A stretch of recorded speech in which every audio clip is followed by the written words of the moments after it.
Because അബ്രഹാമിൻ്റെ അനുഗ്രഹം എന്ന് പറയുമ്പോൾ അത് അനുഗ്രഹം എന്ന് പറയുന്ന ഭൗതികത്തിൻ്റെ വേലിക്കെട്ടിന് പുറത്താണ്. അതെ, അത് ഭൗതികമായി വെളിപ്പെടുന്നതായ വല്ല കാര്യം ഉണ്ടെങ്കിൽ അതൊരു സൈഡ് ഇഷ്യൂ മാത്രമാണ്. ഉദാഹരണം പറയാം. ഒരു കുഞ്ഞ് വീട്ടിലേക്ക് ഓടി വന്ന മമ്മി ചോറതാ എന്ന് പറയുമ്പോൾ ചോറും 4 കറിയും ഒരു സാമ്പാറും ഒരു രസവും അല്പം തണുക്കാത്ത മോരും എൻ്റെ ഇഷ്ടം അമ്മ എടുത്ത് വെക്കുന്നത് പോലെ.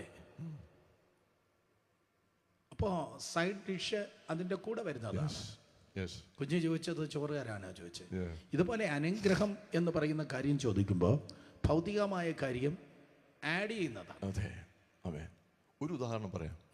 അബ്രഹാമിന്റെ അനുഗ്രഹം പുറജാതികൾക്ക് വരേണ്ടത്, ആത്മാവെന്ന വാഗ്ദത്തം പ്രാപിക്കാൻ തന്നെ. അബ്രഹാമിന്റെ അനുഗ്രഹം എന്തായിരുന്നു? അബ്രഹാമിന് 1000കണക്കിന് ആടുണ്ടായിരുന്നു, പിന്നെ ഒട്ടകം ഉണ്ടായിരുന്നു, പരിവാരങ്ങൾ ഉണ്ടായിരുന്നു, ടെന്റ് ഉണ്ടായിരുന്നു. അങ്ങനെയല്ല. അത് ഈ കാലഘട്ടത്തിൽ എന്തു പ്രയോജനം?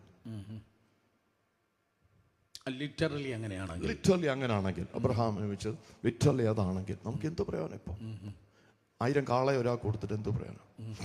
അബ്രഹാമിനോട് ദൈവം പറഞ്ഞൊരു വാക്കുണ്ട്. അബ്രഹാമിനോട് നീ വിട്ട് പുറപ്പെട്ട് ഞാൻ കാണിപ്പാൻ ദേശത്തേക്ക് പോകാം.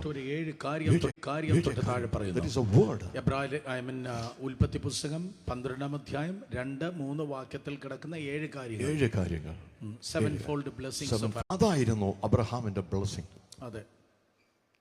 ഇപ്പൊ ഒരാളെ അത് ഭൗതികത്തെക്കാൾ ഉപരിയായ കാര്യമായിരുന്നല്ലോ.